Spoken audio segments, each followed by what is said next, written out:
আর কাছে ভরসা করে? আল্লাহর কাছে। কমকে সান্ত্বনা দিচ্ছে, কখনো না, কখনো না, ওই ফেরাউন আবার কিছু করতে পারবে না, আমাদেরকে ডুবে মরতে হবে না, তোমরা ভরসা রাখো, আল্লাহ আমাদের জন্য উত্তম পথ বের করে দিবেন। আল্লাহ পাক দেরি করলেন না, ভরসার জন্য খুশি হয়ে ওই অবতীর্ণ করে দিলেন। ফাআউহাইনা ইলা মূসা আনিজরি বিয়াসাকাল বাহরা ফানফালাকা ফাকানা কুল্লু ফিরকিন কাত্তাউদিল আযীম। আল্লাহ পাক খুশি হয়ে দেরি না করে মূসাকে জানিয়ে দিলেন, মূসা রে, তোমার হাতে যে লাঠি আছে, লাঠি দিয়ে দরিয়ায় আঘাত করো। আঘাত করার সঙ্গে সঙ্গেই পানিগুলো পাহাড় হয়ে দাঁড়িয়ে গেল, মাঝখান দিয়ে রাস্তা হয়ে গেল। সকলে বলি সুবহানাল্লাহ। আমরা কি আলহামদুলিল্লাহ নাহমাদুহু ওয়া নাস্তাঈনুহু ওয়া নাস্তাগফিরুহু ওয়া নু'মিনু বিহি ওয়া নাতাওয়াক্কালু আলাইহি ওয়া নাউযু বিল্লাহি মিন শুরুরি আনফুসিনা ওয়া মিন সাইয়্যাতি আ'মালিনা। من يهده الله فلا مضل له ومن يضلله فلا هادي له وأشهد أن لا إله إلا الله وحده لا شريك له وأشهد أن محمدًا عبده ورسوله وأرسله بالحق بشيرًا ونذيرًا يا أيها الذين آمنوا اتقوا الله يا أيها الناس اتقوا ربكم الذي خلقكم من نفس واحدة وخلق منها زوجها وبث منهما رجالا كثيرا ونساء واتقوا الله الذي تساءلون به والأرحام إن الله كان عليكم رقيبا يا أيها الذين آمنوا اتقوا الله حق تقاته ولا تموتن إلا وأنتم مسلمون يا أيها الذين آمنوا اتقوا الله وقولوا قولا سديدا يصلح لكم أعمالكم ويغفر لكم ذنوبكم ومن يطع الله ورسوله فقد فاز فوزا عظيما فأعوذ بالله من الشيطان الرجيم بسم الله الرحمن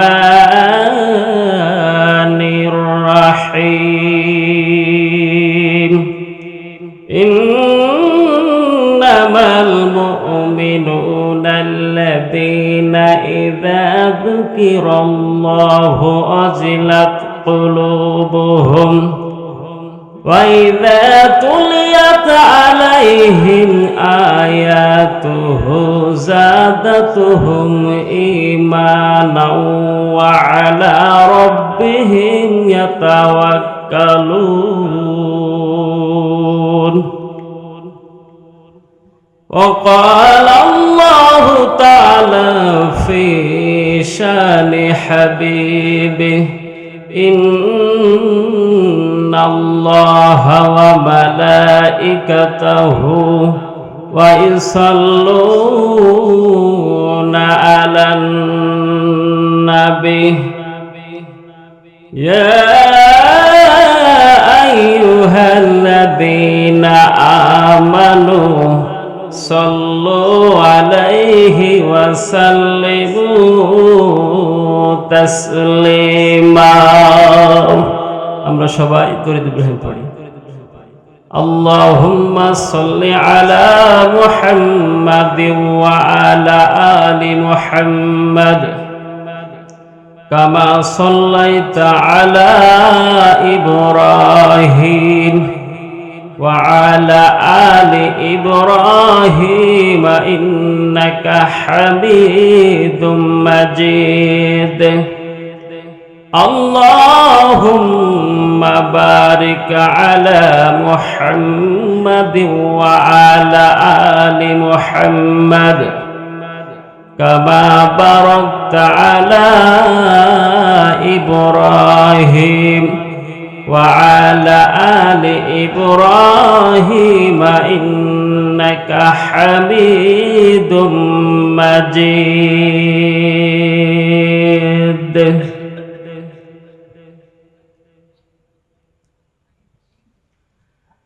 ঐতিহ্যবাহী ইমামগঞ্জ কেন্দ্র গুরুস্থান ও ঈদগাহ ময়দানের উন্নতি কল্পে আজকের তাফসিরুল কোরআন মাহফিলের মুহতারাম মুআজ্জাজ সভাপতি আল্লাহ পাক তার হায়াতে তাইয়্যিবা দান করুন, সকলে বলে আল্লাহুম্মা আমিন। আজকের এই তাফসিরুল কোরআন মাহফিলের প্রধান অতিথি, বিশেষ অতিথি এবং আমার পাশে বসা ইমামগঞ্জ জামে মসজিদের সম্মানিত সভাপতি সাহেব এবং মঞ্চে উপবিষ্ট আরো আমার দিনী বড় ভাইয়েরা মুরব্বীরা, আমার পাশে ডান পাশে বসা সম্মানিত ইমামগঞ্জ জামে মসজিদের সম্মানিত ইমাম, সামনে উপবিষ্ট তাওহীদি জনতার একাংশ, কচি কাচারা, যুবকেরা, ভাইয়েরা, মুরব্বীরা, পর্দার আড়ালে অবস্থানরত আবিদা সলেহা, আমার সম্মানিত মায়েরা এবং যারা আমার কথা শুনতে পাচ্ছেন, সকলের জন্য আমার অন্তরস্থল থেকে দোয়া, আসসালামু আলাইকুম ওয়া রাহমাতুল্লাহ। আপনারা সবাই কেমন আছেন? যারা অন্তত দাঁড়িয়ে আছেন, আপনাদের অনুরোধ করছি একটু এসে বসুন না। বসলে কি আপনারা ক্ষতিগ্রস্ত হবেন না লাভবান হবেন? মেহেরবানি করে দাঁড়িয়ে থেকে গল্প না করে একটু এসে বসলে পরিবেশটা ভালো হয়। আপনারা কি চলে যাবেন মনে করছেন নাকি? এই তো পরিচিত ইমাম, বৃন্দারামপুর জামে মসজিদের ইমাম, ওনাকে তো চিনি, ওনার আলোচনাও জানি। চলে যাব ভাবছেন, এই জন্য বসতে পারছেন না, বসতে চাচ্ছেন না নাকি? চলে যাবেন? আল্লাহ পাক আপনাদের কবুল করুন, সকলে আল্লাহুম্মা আমিন। সম্মানিত উপস্থিতি, প্রথমে আপনাদেরকে একটা প্রশ্ন করতে চাই। আচ্ছা বলুন তো, আমাদের সমাজে আর কি ঘুষ আছে? ঘুষ আছে না নাই? শুধু আছে না, ব্যাপকভাবে আছে। কিছু কিছু জায়গা বাদ দিলে দেখা যাবে প্রায় জায়গাতেই ঘুষ আর ঘুষ। কিন্তু এমন একটি দিন আমাদের প্রত্যেকের সামনে আসবে, যে দিন প্রতিটি মানুষই আফসোস করবে, হে আল্লাহ, আমি কেন আল্লাহর রাসূলের আনুগত্য করলাম না, তোমার প্রতি ঈমান আনয়ন করলাম না, কেন নামাজ পড়লাম না, কেন খারাপ কাজ থেকে বিরত থাকলাম না? প্রত্যেকেই আমরা আফসোস করবো, এমন একটি দিন কিন্তু আসবেই। বলুন, আসবে কিনা? সেই দিন যদি কোটি কোটি টাকা কেন গোটা পৃথিবী দিয়ে দিল, আপনার ঘুষ নিবে না। নিবে কি? এমন একটা দিন কিন্তু আসবে, যে দিন আপনি যদি মনে করেন আমার উপার্জিত সকল সম্পদ আমি ঘুষ হিসেবে দিয়ে দেব, কিন্তু নিবে না। সম্মানিত হাজিরিন, আমার ভাইরা, বেঁচে আছি জানতে পারছি, এটাই সুযোগ। আসুন, আমাকে যেন আফসোস করতে না, আমাকে যেন আল্লাহ পাককে আর ফরিয়াদ করতে না হয়, মাবুদ আমাকে আরেকটি বার দুনিয়ায় পাঠিয়ে দাও, সকল ভালো কাজগুলি করব, সৎ কর্মশীলদের অন্তর্ভুক্ত হবে, এমনটি যেন বলা না লাগে। সেই সময় যতই আমি অনুরোধ করি, ফরিয়াদ করি, আফসোস করি, আল্লাহ পাক এক সেকেন্ড সময় আর দিবেন না। সূরা কাহাফ 49 নম্বর আয়াতের মধ্যে স্পষ্টভাবে বলে দিয়েছেন, কারণ নির্ধারিত সময় চলে এলে তাকে আর এক সেকেন্ড সময় দেওয়া হবে না। আজরাইলে খাই না ঘুষ, শোনো রে ও মানুষ, কি হবে কালো টাকার পাহাড় গড়িয়া, আইসো খালি যাইবা খালি কয়েক টুকরা কাপড় লইয়া। বলুন ঠিক কিনা? ঘুষ নিবে?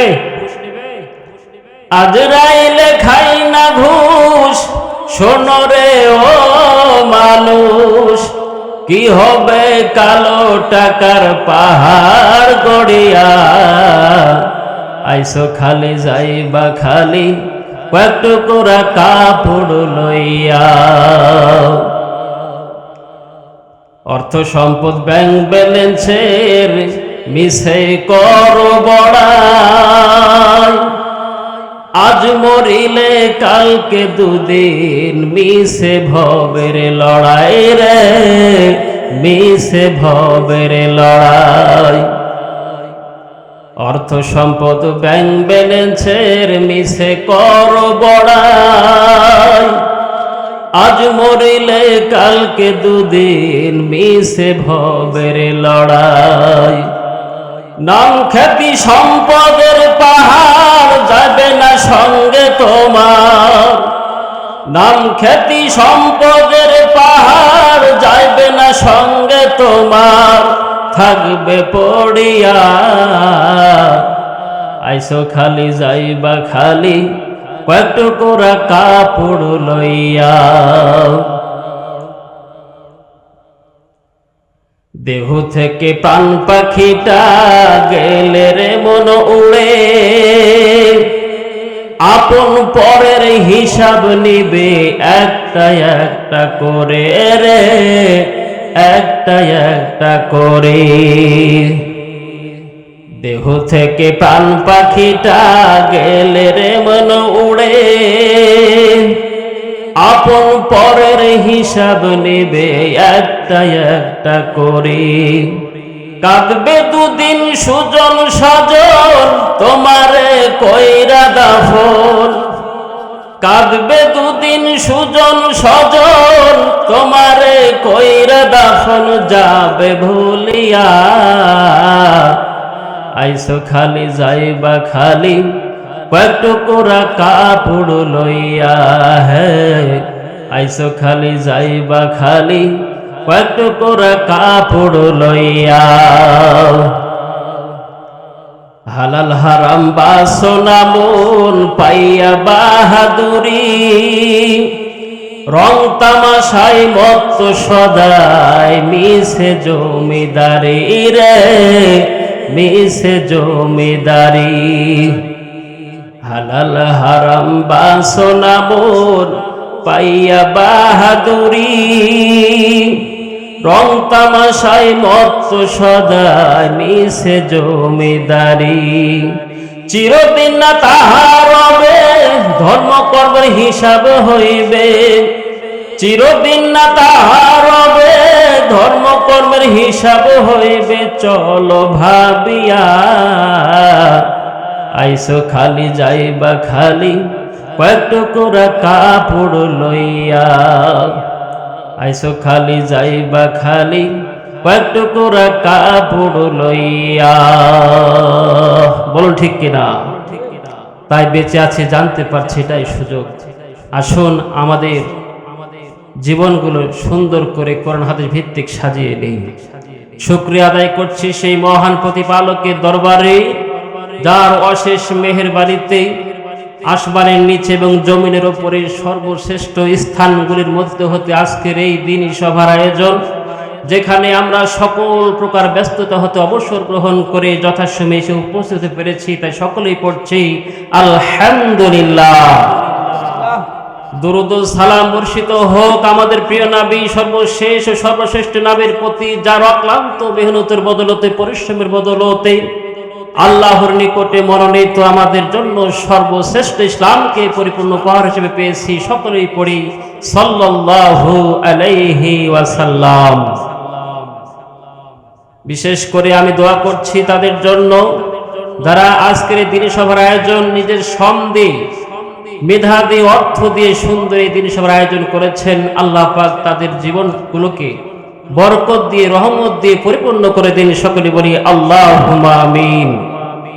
আরো দোয়া করছি ইমামগঞ্জ কেন্দ্রীয় গরুস্থানের পাশে আজকের এই মাহফিল, অনেক আত্মীয় স্বজন, কলিজার টুকরা মা বাবা সেখানে শুয়ে আছে। আমরা জানি না তারা কি অবস্থায় আছেন। একমাত্র মালিক, আমাদের একমাত্র স্রষ্টা মহান আল্লাহ পাক রব্বুল আলামিন জানেন। দিনের পর দিন উঠা বসা করেও আমরা বলতে পারবো না আমার মা, আমার বাবা, আমার কলিজার টুকরা কি অবস্থায় আছেন। এই মুহূর্তের আগ পর্যন্ত যদি কেউ কোনো অসুস্থকর পরিবেশে থাকে, আল্লাহ পাক যেন রহমতের পরিবেশে তাদেরকে অন্তর্ভুক্ত করে নেন। সকলে বলি আল্লাহুম্মা আমিন। সম্মানিত উপস্থিতি, আপনাদের উপস্থিতি এতই কম, অবাক হচ্ছে যে বর্তমানে এলাকাতে তেমন ভাবে হয় না। শহরে এখনো মিলাদের প্রচলন ব্যাপকভাবে আছে। মিলাদে আর চাইতে লোক বেশি হয়। কারণটা কি তা জানি না, কেন উপস্থিতি এত কম।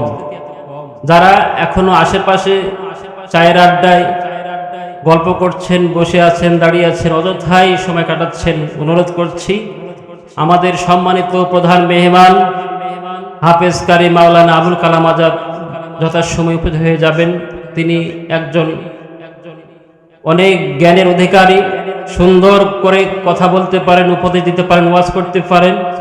আমি আশা করি তার কণ্ঠস্বর, বলিষ্ঠ স্বর, তার বুদ্ধি, তার যুক্তি হাদিস কোরআন দিয়ে আপনাদের দৃষ্টি আকর্ষণ করবে। আল্লাহ চাইলেও হয়তো আজকের এই মাহফিলের ওয়াজগুলো আমাদের হেদায়েত ওসিলা হয়ে যেতে পারে। সকলে বলেন আল্লাহুম্মা আমিন।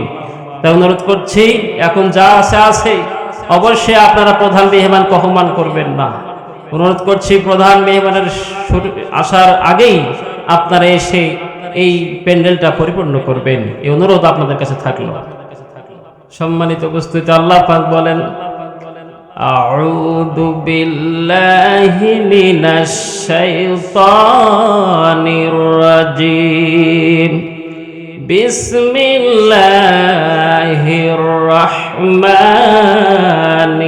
রাহিম ইন্নামাল মুমিনুনা আল্লাযীনা ইযা যুকিরাল্লাহু ওয়াজিলাত কুলুবুহুম।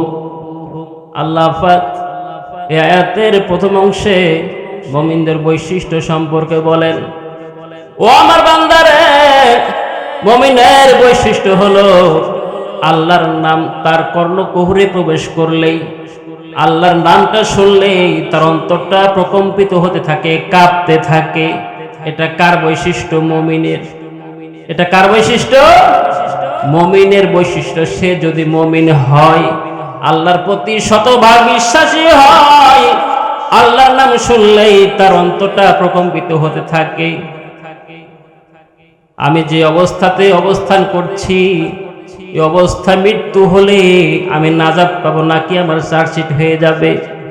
আল্লাহ পাক যে সমস্ত হুকুম আহকাম আমার উপরে দিয়েছেন পালনের জন্য, বিরত থাকার জন্য, আমি কতটুকু পালন করতে পারছি, কতটুকু বিরত থাকতে পারছি।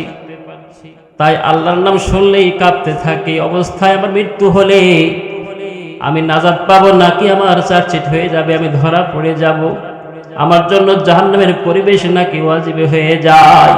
এই ভেবেই মুমিন যারা আল্লাহর নাম শুনলেই অন্তরটা কাঁপতে থাকে। কেন কাঁপে? কেন? ভয়ে ভয়ে ভয়ে কাঁপতে থাকে। যে আল্লাহ পাকের রাসূল কবরের যেই ভয়াবহ আযাবের বর্ণনা দিয়েছেন, জাহান্নামের যে ভয়াবহ বর্ণনা দিয়েছেন, এই মুহূর্তে মৃত্যু হলে আমার কি হবে, আমি কি সেই জায়গায় ধরা পড়ে যাব না, কি হবে, এই আমলে কি আমি পার হতে পারবো, এই চিন্তা করতে করতে সে কাঁপতে থাকে ভয়ে। এই ভয়টা আমাদের কত দূর আছে? এই ভয় আমরা কতদূর করতে পেরেছি? কতটুকু ভয় করতে পেরেছি আল্লাহ পাককে? আল্লাহ পাকের ভয়ে কি আমাদের অন্তরটা কখনো কাঁপে? আমাদের শরীরটা কি শিহরিয়ে ওঠে? সম্মানিত হাজিরিন, আমরা কি সে অন্ধকার কবরে যাব না? নীল চক্ষু বিশিষ্ট দুইজন ফেরেশতা এসে আপনাকে তিনটা প্রশ্ন করবে।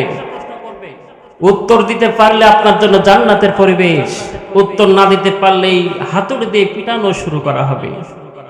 সম্মানিত হাজিরিন, সময় আছে, বেঁচে আছে, জানতে পারছি, এটাই সুযোগ। আসুন মুমিনের বৈশিষ্ট্য নিয়ে চলার চেষ্টা করি।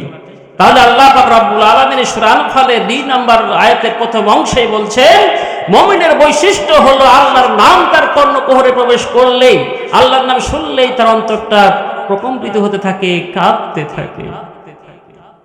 তাহলে আমাদেরকে কি করতে হবে? আল্লাহকে বেশি বেশি ভয় করতে হবে। আল্লাহকে বেশি বেশি ভয় করলেই আমার আমল সুন্দর হয়ে যাবে। আমার দ্বারা কোনো গর্হিত কাজ হবে না, আমার দ্বারা কোনো গর্হিত কথাও বের হবে না, আমার দ্বারা কখনো কোনো অন্যায় হবে না। আল্লাহকে বেশি বেশি ভয় করতেই পারলে, এই ভয়টাই আমাদের নেই।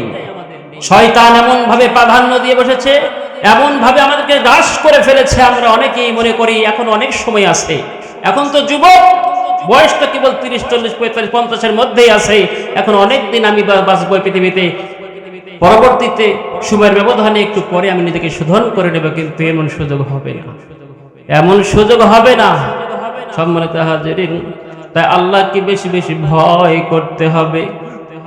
আমাদের প্রিয় নবী রাসূল কারীম সাল্লাল্লাহু আলাইহি সাল্লাম বলেন, তাবারানীর মধ্যে রয়েছে, লা ইয়ালিজুন নার রাজুলুন বাকা মিন খাশিয়াতিল্লাহ হাত্তা ইয়াউদাল লাবানু ফিজ্জার। ওই ব্যক্তির জন্য জাহান্নাম হারাম, ওই ব্যক্তিকে জাহান্নামে প্রবেশ করানো হবে না যার চক্ষুদ্বয় হতে আল্লাহর ভয়ে পানি প্রবাহিত হয়। সকলে বলে সুবহানাল্লাহ।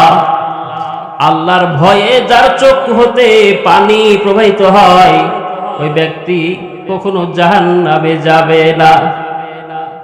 উটের ওলান থেকে দুধ দহনের পরে ওই দুধ যেমন ভাবে ওই উলানে প্রবেশ করানো অসম্ভব, ঠিক তেমনি যে ব্যক্তির চক্ষু হতে আল্লাহর ভয়ে পানি ঝরে, ওই চক্ষুকেও জাহান্নামে প্রবেশ করানো অসম্ভব। সকলে বলি সুবহানাল্লাহ। তাই আল্লাহর ভয়ে আমাকে কাঁদতে হবে, আল্লাহর কাছে আমার পাপের জন্য, আমার অন্যায়ের জন্য পানি ফেলে কাঁদতে হবে। মাবুদ গো, ভুল হয়েছে, ভুল করেছি, নিজের নফসের উপর জুলুম করেছি, মাবুদ আমাকে মাফ করে দাও, ক্ষমা করে দাও।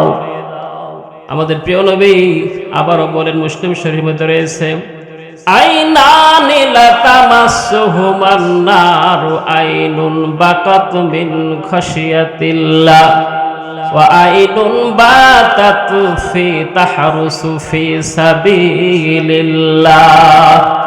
আমাদের প্রিয় নবী আবার বলেন, আমার উম্মতেরা, ওই দুই ধরনের চক্ষু কখনো জাহান্নামের আগুন স্পর্শ করবে না, যে চক্ষু হতে আল্লাহর ভয়ে পানি ঝরে, আর ওই চক্ষু যে চক্ষু আল্লাহর রাস্তায় পাহারা দেওয়ার দায়িত্ব পালন করে। এই হাদিসে একই কথা বলা হয়েছে। আবার আমাদের প্রিয় নবী বলেন, এটা মুসলিমের মধ্যে রয়েছে, লাইসা শাইউন আহাব্বা ইলাল্লাহ মিন কতরাইনি ওয়া আসারাইন। ও আমার উম্মতেরা, আল্লাহ পাকের কাছে দুইটি ফোঁটা আর দুইটি চিহ্ন খুবই প্রিয়। দুটি ফোঁটা ও দুটি চিহ্ন খুবই প্রিয়। ফোঁটা দুটি হচ্ছে কতরাতুন মিন দুমুইন ফি সাবিলিল্লাহ, দুমুইন ফি খশিয়াতিল্লাহ, যেই ফোঁটা দুটির মধ্যে প্রথম ফোঁটা হচ্ছে যে চক্ষু হতে আল্লাহর ভয়ে পানির ফোঁটা পড়ে। দ্বিতীয় ফোঁটা হচ্ছে ওয়া কতরাতুন দামুন তাহারাকু ফি সাবিলিল্লাহ, আল্লাহর রাস্তায় প্রবাহিত রক্তের ফোঁটা। তাহলে দুটি ফোঁটা হলো, একটা হলো চক্ষু হতে প্রবাহিত পানির ফোঁটা, আর আল্লাহর রাস্তায় প্রবাহিত রক্তের ফোঁটা। ওয়া আম্মাল আসারান, আর দুটি চিহ্ন, আসারুন ফি সাবিলিল্লাহ, দুটি চিহ্নের মধ্যে প্রথম চিহ্ন হচ্ছে আল্লাহ রাস্তায় প্রবাহিত জখমের চিহ্ন, আল্লাহ রাস্তায় জখমের চিহ্ন। আরেকটি চিহ্ন আসারুন ওয়া আসারুন ফি ফরিদাতিন মিন ফারাইদিল্লাহ, ফরজ সালাত আদায় করতে করতে আমাদের কপালে যে দাগ হয়, যে চিহ্ন হয়, এই চিহ্ন তাহলে আল্লাহ রাস্তায় জখমের চিহ্ন একটি, আরেকটি হচ্ছে ফরজ সালাত আদায় করতে করতে আমাদের কপাল যে চিহ্ন হয় এইটি। এই দুইটি চিহ্ন আর দুইটি ফোঁটা আল্লাহ পাকের কাছে খুবই প্রিয়। সকলে বলি সুবহানাল্লাহ। সম্মানিত হাজিরিন, আমাদের কি ভয় হয়? আল্লাহকে আমরা কতটুকু ভয় করতে পারি? আল্লাহর ভয়ে কতটুকু চোখের পানি ফেলেছি? আল্লাহকে ভয়ে কখনো নিরিবিলি বসে, নিরিবিলি সালাত আদায় করে, নিরিবিলি হাত তুলে, নিরিবিলি সিজদায় পড়ে চোখের পানি কি কখনো প্রবাহিত করেছি? বর্তমানে আমাদের চক্ষু অন্য কাজে ব্যস্ত। সম্মানিত উপস্থিতি, বর্তমানে আমাদের চক্ষু অন্য কাজে ব্যস্ত। কি ছোট, কি বড়, কি বয়স্ক, কি বয়স্ক, সকলে মিলে সকলেই আমরা বর্তমানে মোবাইলে ব্যস্ত। অধিকাংশই খারাপটা নিচ্ছি, কম অংশই ভালোটা নেই। আল্লাহর ভয়ে চক্ষু হতে পানি ঝরানোর পরিবর্তে আমরা দিন রাত মোবাইলের পিছনে সময়টা নষ্ট করে দিচ্ছি, চক্ষুকে ব্যস্ত রাখছি মোবাইলের পিছনে। দিন দুনিয়া সবকিছুই ধ্বংস হয়ে যাচ্ছে। তাই তো একজন বলেন, চোখ গেল রে, কান গেল রে, মান গেল রে, প্রাণ গেল রে। চোখ গেল রে, কান গেল রে, মান গেল রে, প্রাণ গেল রে। ডিসেন্টি নাই মোবাইলের জ্বালায়, ডিসেন্টি নাই মোবাইলের জ্বালায়। ঠিক কিনা বলুন? ঈমান রাখা দায়, নাউযুবিল্লাহ, নগ্ন ছবি ফেলছে বেকায়দায়। ঈমান রাখা দায়, নাউযুবিল্লাহ, নগ্ন ছবি ফেলছে বেকায়দায়। ডিসেন্টি নাই মোবাইলের জ্বালায়, মোবাইলের জ্বালায়, মোবাইলের জ্বালায়। চোখ গেল রে, কান গেল রে, মান গেল রে, প্রাণ গেল রে। চোখ গেল রে, কান গেল রে, মান গেল রে, প্রাণ গেল রে। ডিসেন্টি নাই মোবাইলের জ্বালায়। আপনারা ভুল অর্থ নেবেন না, আমি মোবাইলকে খারাপ বলিনি, কিন্তু এমন ভাবে বর্তমান প্রজন্ম ব্যবহার করছে, অচিরেই ভবিষ্যতে অন্ধকার নেমে আসছে। সম্মানিত উপস্থিতি, আমি বলছিলাম আল্লাহ পাক সূরা আনফালের 2 নম্বর আয়াতের প্রথম অংশে মুমিনদের বৈশিষ্ট্যের কথা বললেন। তারা বেশি বেশি আল্লাহকে ভয় করবে, নিরিবিলিতে নামাজে, গোপনে, মোনাজাতে, সাজদায় গিয়ে আল্লাহর কাছে চোখের পানি ফেলে কাঁদবে, মাবুদ আমার এই আমলে আমি নাজাত পাবো কিনা, মুক্তি পাবো কিনা জানি না।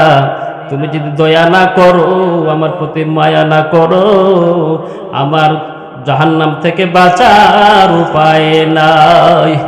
সম্মানিত হাজিরিন, আমাদের প্রিয় নবী রাসূল করিম সাল্লাল্লাহু আলাইহি সাল্লাম আবারও বলেন, বুখারী, মুসলিম সহ আরো 10টি কিতাবের মধ্যে রয়েছে, সাবাতুন ইযিল্লুহুমুল্লাহু ফি যিল্লিহি ইয়াওমা লা যিল্লা ইল্লা যিল্লু।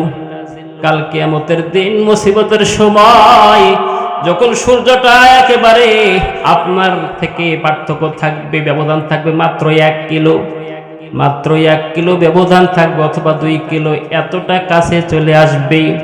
জিহ্বাটা কুকুরের মতো নাভি পর্যন্ত ঝুলে যাবে। একজন মানুষ ঘামবে, কেউ কোমর পর্যন্ত, কেউ হাঁটু পর্যন্ত, কেউ বা মুখমণ্ডল পর্যন্ত ঘামবে।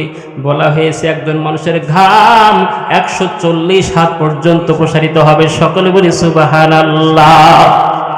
এতই বিভীষিকাময় মুহূর্ত, একজন মানুষের ঘাম প্রবাহিত হবে 140 হাত পর্যন্ত। আল্লাহ রাসূল বলেছেন, কেউ যদি নৌকা চালায়, নৌকা চালানো তার জন্য সহজ হয়ে যাবে। আল্লাহ পাককে অতিষ্ঠ হয়ে প্রার্থনা করবে, ফরিয়াদ করবে, মাবুদ আল্লাহুম্মা আরিহনি ওয়ালাউ ইলান নার, আল্লাহুম্মা আরিহনি ওয়ালাউ ইলান নার। মাবুদ গো, আমাদেরকে যদি জাহান্নামে দিয়ে দাও তবুও ভালো।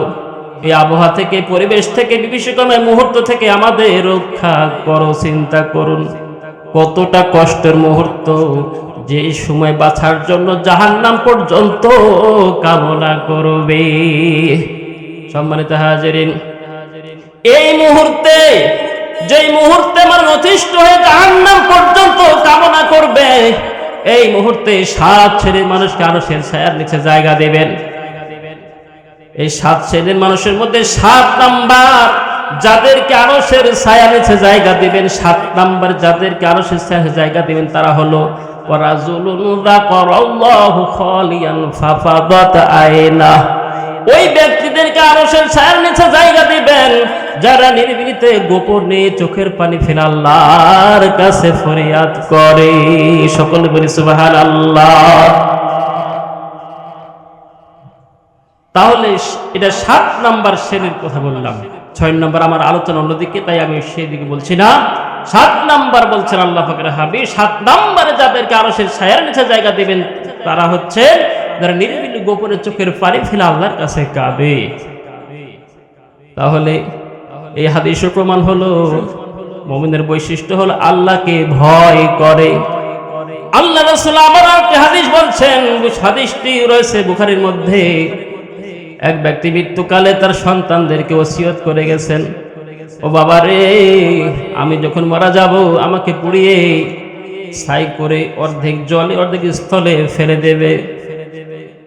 ওই ব্যক্তি মারা যাওয়ার পর তার সন্তানেরা তাই করেছে। আল্লাহ পাকের কাছে কি কোনো কিছু করতে অসাধ্য? বলুন অসাধ্য? শুধু বলবেন কোন হও ফায়াকুন, সঙ্গে সঙ্গে হয়ে যাবে। খালি বলবেন হও কোন, হও ফায়াকুন, সঙ্গে সঙ্গে হয়ে যাবে। যখন ওই ব্যক্তির লাশটা পুড়িয়ে ছাই করে সন্তানেরা অর্ধেক জলে অর্ধেক স্থলে ছিটিয়ে দিয়েছে, এবার আল্লাহ পাক বললেন, ওরে পরিপূর্ণ হয়ে আমার সামনে আসো। আল্লাহ পাকের সামনে উপস্থিত আল্লাহ পাক জিজ্ঞেস করলেন, ওগো তুমি কেন তোমার সন্তানদেরকে এমনটি বলেছিলে? ওই ব্যক্তি আল্লাহকে বললেন, মাবুদ, আর অন্য কোনো দ্বিতীয় উদ্দেশ্য আমার ছিল না, একটি মাত্র কারণ, সেটা হলো তোমার ভয়। শুধুমাত্র তোমার ভয়ে আমি এইটা করেছি। আল্লাহ পাক তাকে মাফ করে দিলেন। সকলে বলে সুবহানাল্লাহ। সম্মানিত হাজিরিন, এই হাদিসও প্রমাণিত হলো আল্লাহকে ভয় করতে হবে। সম্মানিত হাজিরিন, হাদিসটি রয়েছে মুসলিম শরীফের মধ্যে।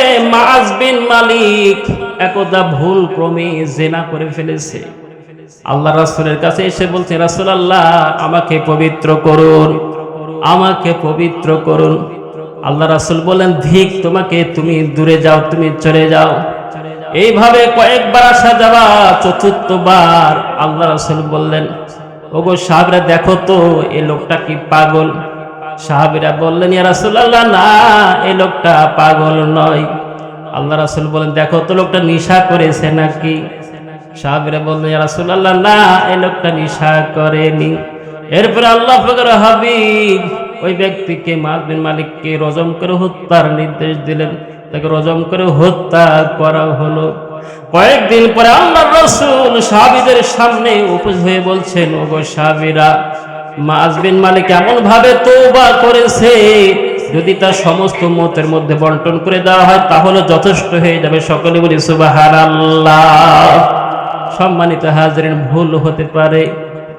আমরা অনেকে মনে করি ইনসান মানে ভুল, ইনসান মানে ভুল, ইনসান মানে মানুষ। মানে বেশি ভুল করি তাই বলে থাকি ইনসান মানে ভুল বলতে হতেই পারে। সম্মানিত হাজিরিন, ভুল তো হতেই পারে। আল্লাহর রাসূল তার হাদিসের মধ্যে বলে দিয়েছেন, ও আমার উম্মতেরা, তোমরা যদি পাপ না করতে, তোমরা যদি গুনাহ না করতে, তোমাদেরকে মিটিয়ে দিয়ে অন্য জাতিকে নিয়ে আসতাম। আর তারা পাপ করত, আল্লাহর কাছে ক্ষমা চাইতো, আল্লাহ পাক তাদেরকে ক্ষমা করে দিতেন। সকলে বলে সুবহানাল্লাহ। সম্মানিত উপস্থিতি, আমরা কখনো হতাশ হব না, আমরা কখনো নিরাশা হব না। আল্লাহর পাকের প্রতি শতভাগ আশা রেখে সত্যিকার অর্থে তওবা করতে পারলে, আল্লাহ পাককে ভয় করতে পারলে অবশ্যই আপনাকে মাফ করে দেবেন। সম্মানিত হাজিরিন, তাহলে সূরা আনফালের 2 নম্বর আয়াতের প্রথম অংশে আল্লাহ পাক যেটা বললেন, ও আমার বান্দারে, মুমিনদের প্রধান বৈশিষ্ট্য হলো তারা আমার নাম শুনলেই কাঁপতে থাকে। এবার প্রশ্ন হলো, আমাদের অন্তর কি কাঁপে? যদি না কাঁপে, আমি এখনো মুমিন হতে পারিনি। এই অবস্থায় মৃত্যু হলে আমি মুক্তি পাবো কিনা জানি না। দ্বিতীয় অংশে আল্লাহ পাক বলেন, ওয়াইযা তুলিয়াত আলাইহিম আয়াতুহু যাদাতুহুম ঈমানা। ও আমার বান্দারে, মুমিনদের দ্বিতীয় বৈশিষ্ট্য হলো, এই আয়াতের মধ্যে দ্বিতীয় বৈশিষ্ট্যের কথা আল্লাহ পাক বর্ণনা করছেন। দ্বিতীয় বৈশিষ্ট্য হলো, যখনই তারা কোরআন হাদিসের কথা শুনে, আলোচনা শুনে, কোরআন হাদিসের কোনো বাণী শুনে, তখনই তাদের ঈমান বৃদ্ধি পেয়ে যায়। সকলে বলি সুবহানাল্লাহ। কিন্তু বলুন তো, আমরা তো প্রতি জুমায় খুতবা শুনছি, আশেপাশে কত ওয়াজ শুনছি, মোবাইলেও দেখি ওয়াজ শুনছি, অনেককে দেখি কাজ করছে আর ওয়াজ শুনছে, কিন্তু আজান হলে আর নামাজ পড়তে যায় না। কেমন ঈমান চিন্তা করুন। ওয়াজ ঠিকই শুনছে, কাঠের কাজ শুনছে, ওয়াজ শুনছে, রাজমিস্ত্রির কাজ করছে, ওয়াজ শুনছে, আর ইত্যাদি কাজ করছে, ওয়াজ শুনছে, কিন্তু আজান হলে আর নামাজ পড়তে যাবে না। তাহলে বলুন, আমি ঈমানদার কি? আমি কি মুমিন হতে পেরেছি? আল্লাহ পাক বললেন, মুমিনের বৈশিষ্ট্য হলো, কখনো আমার কোনো বাণী তার কর্ণকুহরে প্রবেশ করলে, কোরআন শুনলে, হাদিস শুনলে তার ঈমান আরো বেড়ে যায়। আল্লাহ পাক রব্বুল আলামিন সূরা বাকারা 245 নম্বর আয়াতের মধ্যে বলেন, মাউদাল্লাযী ইকুরিদুল্লাহু করদান হাসানান ফাইদাইফা লাহু আযআফান কাসীরা। আল্লাহ পাক বলেন, ও আমার বান্দারে, তোমাদের মধ্যে এমন কেউ কেউ আছো আমাকে কর্জে হাসানা দিবে, আমি তোমাকে দ্বিগুণ করে মুসিবতের সময় বাড়িয়ে দেব। আল্লাহ পাক কর্জে হাসানা চাইলেন, অর্থাৎ আল্লাহর রাহে, আল্লাহর পথে, আল্লাহর সন্তুষ্টির জন্য বেশি বেশি দান করতে বললেন, অসহায়দেরকে সাহায্য করতে বললেন। এটাই হচ্ছে কর্জে হাসানা। মদিনার বিশিষ্ট সাহাবী, নাম তার দাহদা, তিনি এই আয়াতটি যখন তার কর্ণকুহরে প্রবেশ হলো, তিনি আর দেরি করলেন না, আল্লাহ রাসূলকে খুঁজে আল্লাহ রাসূলের হাত ধরে তার 600 খেজুর গাছ বিশিষ্ট বাগানে নিয়ে গেলেন। গিয়ে বললেন, ইয়া রাসূলুল্লাহ, আল্লাহ পাক কি আমাদের কাছে কর্জে হাসানা চেয়েছেন? আল্লাহ রাসূল বললেন, হ্যাঁ, আল্লাহ পাক আমাদের কাছে কর্জে হাসানা চেয়েছেন। তার পরিবার ওই বাগানের মধ্যেই ছিল। পরিবারকে ডাক দিয়ে বললেন, বিবি রে, এই বাগানটা আজ থেকে আর আমার না, তুমি চলে আসো। আমি এই বাগানটা আল্লাহ রাসূলকে আল্লাহ পাকের জন্য কর্জে হাসানা দিয়ে দিলাম। সকলে বলে সুবহানাল্লাহ। 600 খেজুর গাছ বিশিষ্ট একটি বাগান যখন ওই একটি তার কর্ণকুহরে প্রবেশ করেছে, শুনতে পেয়েছে, কত বেশি ঈমান বেড়ে গেছে। সকলে বলে সুবহানাল্লাহ। আমাদের কি বাড়ে? দিনের পর দিন কত ওয়াজ শুনছি, নসিহত শুনছি, নামাজের কথাই শুনছি। কাল কিয়ামতের দিন সর্বপ্রথম যেই আমলের যে বিষয়ের হিসাব নেওয়া হবে সেটা হচ্ছে নামাজ। যদি নামাজে পার হতে পারো, সকল বিষয়ে পার হতে পারবে। নামাজে আটকে গেলে আর কোনোটাতেই পার হতে পারবে না। এই পৃথিবীতে সকল মানুষ হচ্ছে আল্লাহ পাকের বান্দা। আল্লাহর বান্দার মুসলমানের মধ্যে পার্থক্যই হচ্ছে নামাজ। ঈদেরও আল্লাহর বান্দা, খ্রিস্টানরাও আল্লাহর বান্দা, কিন্তু আল্লাহর বান্দা আর মুসলিমের মধ্যে পার্থক্যই হলো নামাজ। আমরা জানি না, তবুও দেখা যায় ফজরের নামাজে 7টা-8টা লোক, এত বড় গ্রাম 7টা-8টা লোক, অথবা এক কাতার অথবা দেড় কাতার। সম্মানিত হাজিরিন, আমাদের ঈমান বাড়ছে না, বরং আমাদের ঈমান কমে যাচ্ছে। এরপরও আশা করছি আল্লাহ পাক আমাদের জান্নাত দিবেন। কেমনে হবে, কিভাবে হবে, কিভাবে সম্ভব?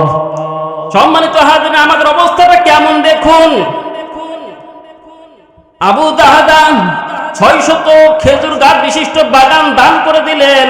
যখনই তিনি শুনলেন আল্লাহ পাক কর্জা হাসানা চেয়েছেন, এবার ইহুদি পণ্ডিত ফানহাস ইবনে আজুরা, ইহুদি পণ্ডিত ফানহাস ইবনে আজুরা ইহুদিদের পাঠশালায় তিনি শিক্ষা দিচ্ছেন।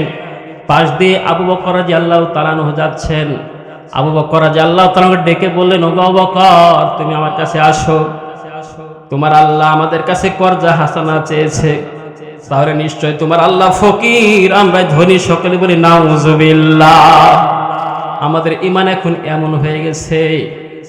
ফানহাস ইবনে আজুরা আবু বকরকে লক্ষ্য করে বলছেন, তোমার আল্লাহ ফকির হয়ে গেছে, আমরা ধনী, কেন আমাদের কাছে কর্জা হাসানা চাইলেন? হযরত আবু বকর রেগে গেলেন। শুধু রেগেই থামতে পারলেন না, একটা চড় মেরে দিলেন, একটা থাপ্পড় মেরে দিলেন। এত জোরে থাপ্পড় মেরেছে, ফানহাস ইবনে আজুরা মাটিতে পড়ে গেছে। এবার আল্লাহ পাকের রাসূলের কাছে অভিযোগ দিয়েছে, ওগো, আপনার একনিষ্ঠ সাথী বন্ধু আমার নামে আমাকে অন্যায়ভাবে মেরেছে, অন্যায়ভাবে চড় মেরেছে, থাপ্পড় মেরেছে। আবু বকরকে আল্লাহ রাসূল ডাকলেন, আপনি কি সত্যি এমনটি করেছেন? হযরত আবু বকর বলছেন, না না, আমি এমনিতেই তাকে প্রহার করিনি, সে এমন একটি কথা বলেছে, আপনি শুনলেও রাগান্বিত হবেন। আল্লাহ রাসূল বললেন, বলো তো কি করেছে? আবু বকর বর্ণনা দিয়ে বললেন। এবার অস্বীকার করছেন, না, এমন কথা আমি বলতে পারি না, আল্লাহকে আমি ফকির বলিনি, আমরা ধনী, এমন কথাও আমি বলিনি। অস্বীকার করছে। আল্লাহ রাসূল যখন কোনো বিষয়ে সমাধান দিতে না পারতেন, অপেক্ষা করতেন আল্লাহ পাকের জন্য, হয়তো তিনি উত্তম ফয়সালা দিয়ে দিবেন। তিনি অপেক্ষা করছেন কিভাবে আর সমাধান দিব। ফানহাস ইবনে আজুরা বলছে তাকে অন্যায়ভাবে মেরেছে, আর আবু বকর রাদিয়াল্লাহু তাআলা বললেন, না, তাকে এই জন্য মেরেছি। আল্লাহ পাক কিছুক্ষণের মধ্যে জানিয়ে দিলেন, কদ সামিআল্লাহু কাওলাল্লাযীনা ইন্নাল্লাহা ফাকিরুন ওয়া নাহনু আগনিয়া। সকলে বলি সুবহানাল্লাহ। আল্লাহ পাক জানিয়ে দিলেন, আমি তার কথা শুনেছি। ও মুহাম্মদ, আমি ফানহাস ইবনে আজুরা মুনাফিকের কথা শুনেছি। সে আবু বকরকে ডেকে বলেছে, তোমার আল্লাহ ফকির আর আমরা এই ধনী, এই জন্যই সে তাকে থাপ্পড় মেরেছে। অর্থাৎ আমাদের প্রিয় নবীকে স্পষ্টভাবে জানিয়ে দিলেন বিষয়টা কি। সম্মানিত হাজির, এই হলো আমাদের অবস্থা। আমরা সর্বদাই ভিন্ন দিকে নিয়ে যেতে চাই। আবু দাহাদা 600 খেজুর গাছ বিশিষ্ট বাগান দান করে দিলেন, আর ফানহাস ইবনে আজুরা বলল আল্লাহ ফকির হয়ে গেছে, এই জন্য কর্জে হাসানা চেয়েছে। আমরা এমন ধারণা কখনোই নেব না। সম্মানিত হাজিরিন, শুধু তাই নয়, আল্লাহ পাক রব্বুল আলামিন সূরা আলে ইমরান 92 নম্বর আয়াতের মধ্যে বলেন, লাউ তানালু বিররা হাত্তা তুনফিকুনা মিম্মা তুহিব্বুন ওয়া মা তুনফিকু মিন শাইইন ফাইন্নাল্লাহা বিহি আলিম। ও আমার বান্দারে, তোমাদের প্রিয় জিনিস আমার রাস্তায় দান না করা পর্যন্ত তোমরা আমার নিকটে প্রিয় হতে পারবে না, আর তুমি যা করো আমি সব কিছু জানি। যখন আল্লাহ পাক এমন ওহী জানিয়ে দিলেন, আরেকজন সাহাবী নাম তার তালহা, তার পছন্দের বাগান ছিল বিরহা। আল্লাহ রাসূলের খোঁজ করা শুরু করলেন। আল্লাহ রাসূলকে পেয়ে বললেন, ইয়া রাসূলুল্লাহ, আল্লাহ পাক নাকি এমনটি বলেছেন, আমার প্রিয় জিনিস তোমার রাস্তায়, তোমার কাছে আল্লাহ রাস্তায় দান না করা পর্যন্ত প্রিয় হতে পারবো না। এই যে বিরহা নামক এই বাগানটি আমার কাছে খুব প্রিয়, আমি আল্লাহ রাস্তায় খরচ করার জন্য আপনাকে দিয়ে দিলাম। সকলে বলি সুবহানাল্লাহ। আল্লাহ রাসূল তখন বললেন, ওগো তালহা, তোমার এই বাগানটা আমি নিলাম না, কিন্তু আমি তোমাকে বলছি এই বাগানটা তোমার গরিব আত্মীয় স্বজনদের মধ্যে তুমি নিজেই বিলিয়ে দাও। সম্মানিত হাজিরিন, আমি বলছিলাম সূরা আনফালের 2 নম্বর আয়াতের মাঝের অংশে আল্লাহ পাক বললেন, আমার বান্দারে, মুমিনের বৈশিষ্ট্য হলো কোন কোরআন হাদিসের বাণী শুনলেই তার ঈমান বৃদ্ধি পায়। আমি তারই উদাহরণ দিচ্ছিলাম। আজকে কি আমাদের ঈমান বৃদ্ধি পাচ্ছে কি পাচ্ছে না আপনারাই বলুন। ভাবো নিরালাই গজব কেন রে দুনিয়ায়, শান্তি কেন নাই রে দুনিয়ায়। ভাবো নিরালায় গজব কেন রে দুনিয়ায়, শান্তি কেন নাই রে দুনিয়ায়। মদের বাজার গরম হলো, জোয়ার কোটে মানুষ যায়, মিথ্যা কথা চুগলখড়ি নামাজ পড়ে কয়জনাই, বলুন ঠিক কিনা। মদের বাজার গরম হলো, জোয়ার কোটে মানুষ যায়, মিথ্যা কথা চুগলখড়ি নামাজ পড়ে কয়জনাই। যাকাত ছাড়া ধন বাড়ালো, সিনেমাতে ভিড় জমায়। ভাবো নিরালাই গজব কেন রে দুনিয়ায়, শান্তি কেন নাই রে দুনিয়ায়। সম্মানিত হাজিরিন, আবারও আপনাদেরকে হাদিসের মাধ্যমে উদাহরণ দিতে চাই মুমিনদের ঈমান কিভাবে বাড়ে। বুখারী শরীফের মধ্যে রয়েছে 3 জন ব্যক্তি আল্লাহর রাসূলের স্ত্রী হল আয়েশা সিদ্দিকা রাদিয়াল্লাহু তাআলা আনহার কাছে গিয়ে বললেন, আমাদেরকে মেহেরবানি করে একটু বলুন আমাদের প্রিয় নবীর 24 ঘন্টা কিভাবে অতিবাহিত হয়। আয়েশা সিদ্দিকা রাদিয়াল্লাহু তাআলা আনহা তাদেরকে বলে দিলেন, এইভাবেই আমাদের রাসূলের 24 ঘন্টা অতিবাহিত হয়। এবার 3 জনের মধ্যে একজন বলল, আমি আজ থেকে ইরাদা করে নিলাম, নিয়ত করে নিলাম, আজকের পর থেকে আমি প্রতিদিন রাত্রি ইবাদত করব, একদিনও আর ঘুমাবো না। প্রতি রাত ইবাদত করব, কখনো আর ঘুমাবো না, কোন রাত্রিতে আর ঘুমাবো না। আরেকজন ইরাদা করলো, নিয়ত করলাম, আমি আজ থেকে প্রতিদিন সিয়াম রাখবো, সিয়াম ছাড়া আমি একটা দিনও অতিবাহিত করব না।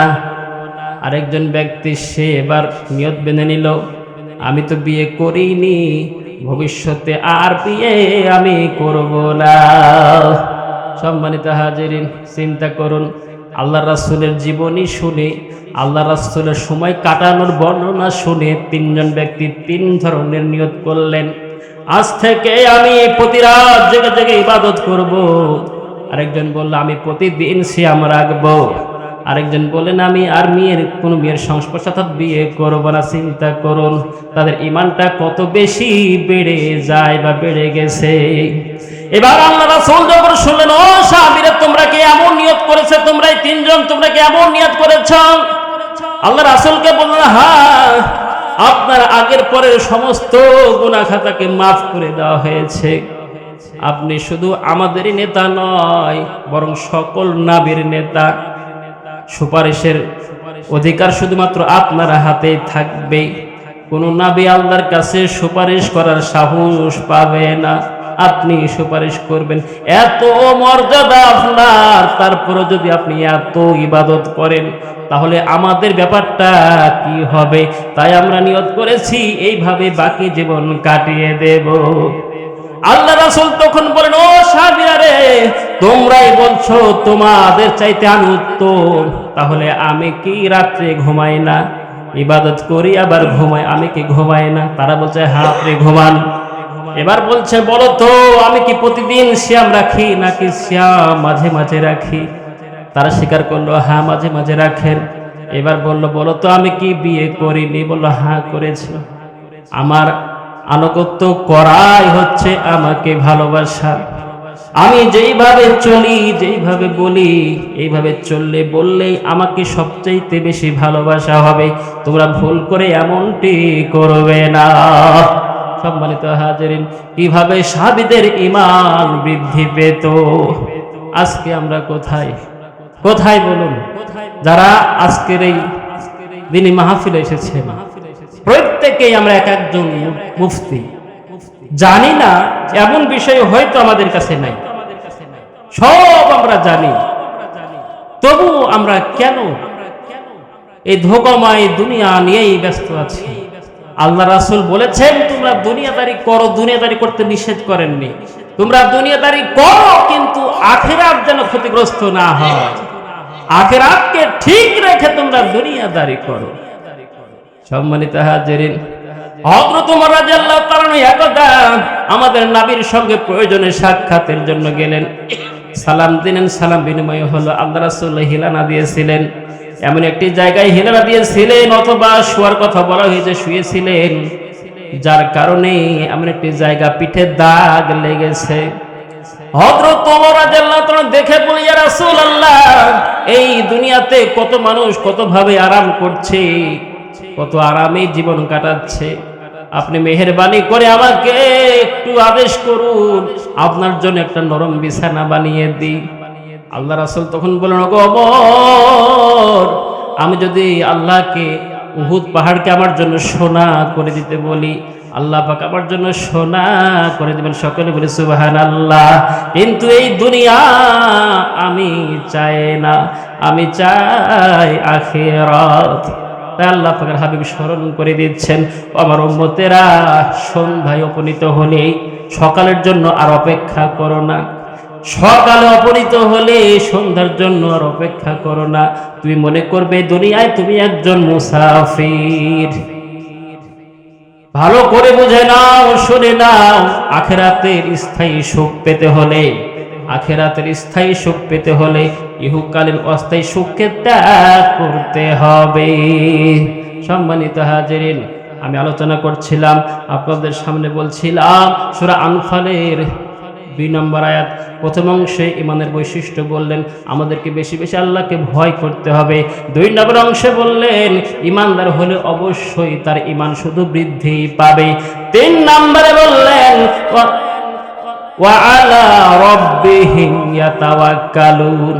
3 নম্বরে তৃতীয় অংশে আল্লাহ পাক বলে দিলেন মুমিনের বৈশিষ্ট্য হলো সর্বদাই তারা আল্লাহ পাকের উপর আস্থাশীল, ভরসাশীল হয়ে জীবন যাপন করবে। সকলে বলি সুবহানাল্লাহ। স্যান্ডেলের ফিতা ছিঁড়ে গেলেও আল্লাহর কাছেই ভরসা করবে যে আল্লাহ পাক অবশ্যই আমার ব্যবস্থা করে দিবেন। ইবনে আব্বাসকে আল্লাহ রাসূল বললেন, ওগো ইবনে আব্বাস, তুমি একটি কথা মনে রাখো, এই দুনিয়ার প্রত্যেকটি মানুষ যদি তোমার উপকার করতে চায় ততটুকু পারবে যতটুকু তোমার তাকদীরে আছে।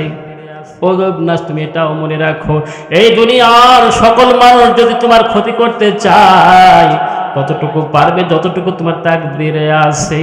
সম্মানিত হাজিরিন, আমরা অনেক সময় ভুলে যাই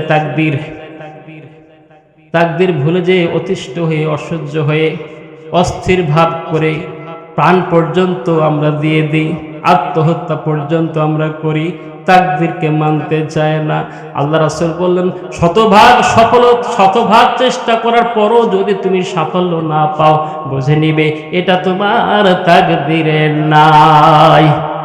সম্মানিত হাজিরিন, তাহলে আমি বলছিলাম মুমিনদের আয়াতের 3 নম্বর বৈশিষ্ট্য হলো তারা আল্লাহর প্রতি শতভাগ ভরসাশীল হবে।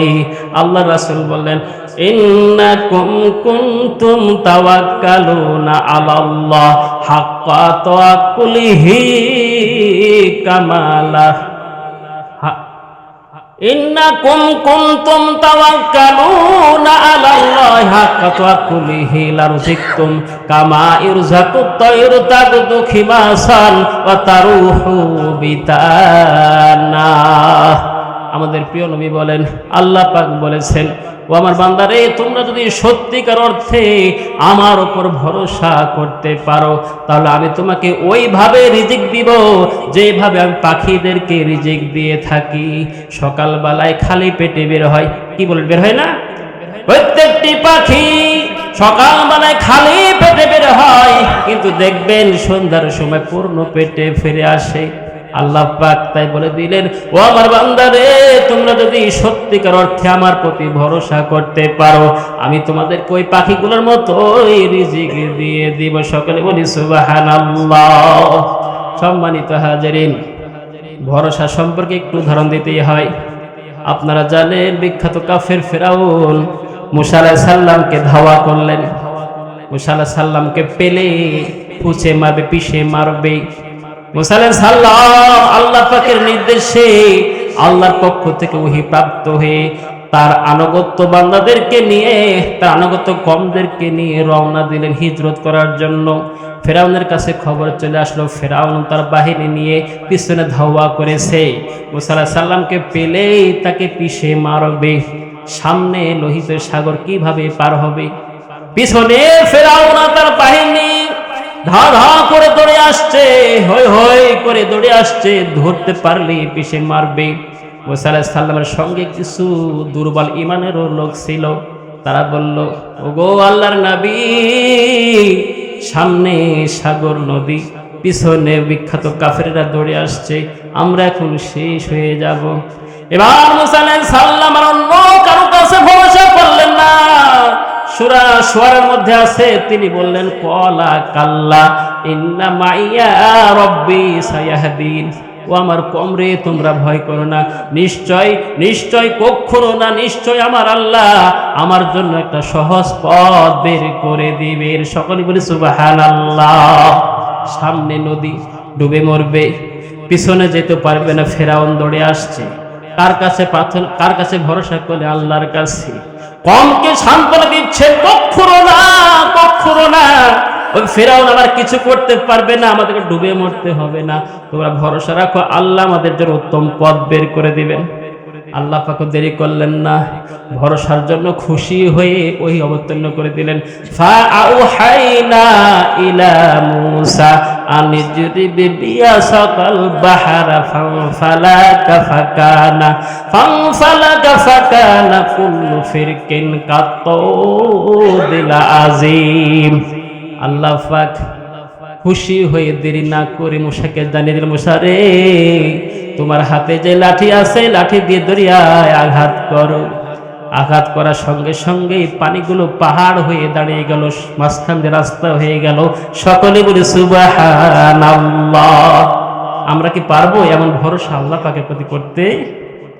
বিখ্যাত নমরুদ ইব্রাহিম আলাইহিস সালামকে আগুনে ফেলে দিয়েছে পুড়িয়ে মারার জন্য।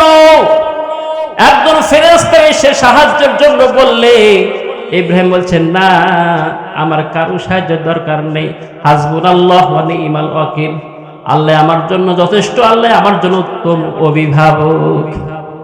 এবার ওই দুষ্টুরা হাতে তালি দিচ্ছে, ইব্রাহিম আলাইহিস সালামের পোড়া দেখবে কিভাবে পুড়ে মরছে, কিন্তু একটু পরে লক্ষ্য করলো একটা লোমও দগ্ধ হলো না। সকলে বলে সুবহানাল্লাহ। আল্লাহ পাক কি বললেন? ইয়া নারু কুনি বারদাও ওয়ালা সালামা, ও আগুন, ওই আগুন, আমার ইব্রাহিমের জন্য তুমি শীতল ও ঠান্ডা হয়ে যাও। সম্মানিত হাজিরিন, আর একটি উদাহরণ দিব বনি ইসরাইলের মধ্যে। বুখারী শরীফের হাদিসের মধ্যে রয়েছে, বুখারী শরীফ, বনি ইসরাইলের মধ্যে একজন দরিদ্র লোক ছিল। একজন ধনাঢ্য ব্যক্তির কাছে 1000 দিনার ঋণ নেওয়ার জন্য, ধার নেওয়ার জন্য গেলেন। ওই ধনাঢ্য ব্যক্তি কয়েকজন সাক্ষী ডাকার জন্য বললেন। ওই বনি ইসরাইলের দরিদ্র সৎ ব্যক্তি বললেন, কোনো সাক্ষীর প্রয়োজন নাই, আল্লাহ পাক আমাদের জন্য উত্তম সাক্ষী। এবার ওই ব্যক্তি বললেন, তাহলে অন্তত একজন লেখক ডাকেন, যিনি অন্তত লিখে রাখবে যে আমি আপনাকে 1000 দিনার ধার দিয়েছি। এবারও বলছেন, ওগো আল্লাহ পাকই আমাদের জন্য উত্তম লেখক। ওই ব্যক্তির কথায় ভিত্তি করে 1000 দিনার ধার দিয়ে দিলেন। এবার নিজের কাজ মেটানোর জন্য এমন একটি জায়গায় গেলেন যেখানে নদী পার হয়ে যেতে হয়। গন্তব্যস্থলে পৌঁছে গেলেন, নিজের কাজ করতেছেন, সময় দিয়েছেন অমুক দিন অবশ্যই আপনার পাওনা পরিশোধ করে দেব। এবার কাজ করতে করতে সেই নির্ধারিত সময় এগিয়ে এলো, একেবারে সময় হয়ে গেল, সেই দিনে পৌঁছে গেল, পরিশোধ করতে হবে। 1000 দিনার নিয়ে এবার রওনা দিয়েছে, পাওনাদারের কাছে পৌঁছে দিতে হবে তার পাওনা। এবার ওই নদী, যে নদী পার হয়ে গিয়েছিল, এবার নদী পার হয়ে যাবে, কিন্তু কোনো নৌকা নাই, পার হওয়ার কোনো ব্যবস্থা নাই। অনেকক্ষণ অপেক্ষা করলো, কিন্তু তারপরেও কোনো ব্যবস্থা হলো না। অবশেষে একটি কাঠের ব্যবস্থা করলো, কাঠটা ছিদ্র করলো, সেই কাঠের মধ্যে 1000 দিনার রাখলো, একটা চিঠি কোনোভাবে লিখলো। ওই কাঠটা এবার দরিয়ায় আল্লাহর নামে ছেড়ে দিয়ে বলছে, মাবুদ তুমি সব কিছু দেখেছো। আমি যখন তার কাছে ধার চেয়েছি, একজন সাক্ষী ডাকতে বলেছিল, আমি বলেছিলাম তুমি আমাদের জন্য উত্তম সাক্ষী। এরপরে বলেছিল একজন লেখক ডাকতে, আমি বলেছিলাম তুমি আমাদের জন্য উত্তম লেখক। ও মাবুদ, আজকে যদি আমি যথাসময়ে তার পাওনা পরিশোধ করতে না পারি, তাহলে আমি মুনাফিক হয়ে যাব। ওই দরিদ্র সৎ ব্যক্তি তাহলে কি করলেন? আল্লাহ পাককে বললেন, মাবুদ তোমাকে উত্তম সাক্ষী মেনেছিলাম, তোমাকে উত্তম লেখক মেনেছিলাম, আজকে যদি তার পাওনা আমি পরিশোধ করে দিতে না পারি, তাহলে আমি মুনাফিক হয়ে যাব। আল্লাহ পাক তার ডাকে সাড়া দিলেন। ওই কাঠের টুকরাটা 1000 দিনার নিয়ে পাওনাদারের কাছে পৌঁছে দিল। অর্থাৎ এই পাওনাদার ওই নদীর ওপর অপেক্ষা করছিল যে সে তো আমার কাছে 1000 দিনার ধার নিয়ে গেছে, আজকে দেওয়ার কথা, তাহলে কই? কৌতূহল হয়ে পাড়ে অপেক্ষা করছিলেন। কিছুক্ষণের মধ্যে দেখলেন একটা কাঠের টুকরা ওই নদীর ধারে ভাসছে। এবার সেটা তুলে দেখেন, তার মধ্যে 1000 দিনার এবং একটা চিঠি। সকলে বলে সুবহানাল্লাহ। আল্লাহর প্রতি ভরসা করতে পারলে দরিয়ার পানিও আপনাকে সাহায্য করবে, রাতের অন্ধকারও আপনাকে সাহায্য করবে, দিনের আলো আপনাকে সাহায্য করবে, জঙ্গলের পশুরা আপনাকে সাহায্য করবে। প্রকৃত পক্ষে আল্লাহর প্রতি শতভাগ ভরসা করতে পারলে আসুন আমরা আল্লাহ পাকের প্রতি শতভাগ ভরসা রেখেই আমাদের বাকি জীবন যাপন করি। সম্মানিত উপস্থিতি, আমার আজকে আলোচনার বিষয় আপনাদের সামনে যেটা আলোচনা সংক্ষিপ্ত করার চেষ্টা করেছি, সূরা আনফাল। এর মধ্যে আল্লাহ পাক মুমিনদের 3টি বিশিষ্ট কথা বলেছেন। আমাদেরকে বেশি বেশি আল্লাহকে ভয় করতে হবে, আল্লাহর প্রতি ঈমান আমাদেরকে আরো বাড়াতে হবে, এবং প্রতিটি ক্ষেত্রে আল্লাহ পাকের প্রতি আমাদেরকে ভরসা রেখেই চলতে হবে। আল্লাহ পাক আমাদের সকলকে সেই তাওফিক দান করুন। আমরা সকলেই যেন মৃত্যু অবধি আল্লাহ পাকের সকল হুকুম আহকাম, রাসূলের আদর্শ নিজের জীবনে বাস্তবায়ন করে প্রকৃত মুমিন হয়ে, মুসলিম হয়ে, শতভাগ আস্থা রেখে কালেমা পড়ে তার খেয়ে যেতে পারি। সকলে বলে আল্লাহুম্মা আমিন। এই বলে আজকের সংক্ষিপ্ত আলোচনা শেষ করছি। ওয়া আলাইনা ইল্লাল বালাগ। আসসালামু আলাইকুম ওয়া রাহমাতুল্লাহি ওয়া বারাকাতুহু।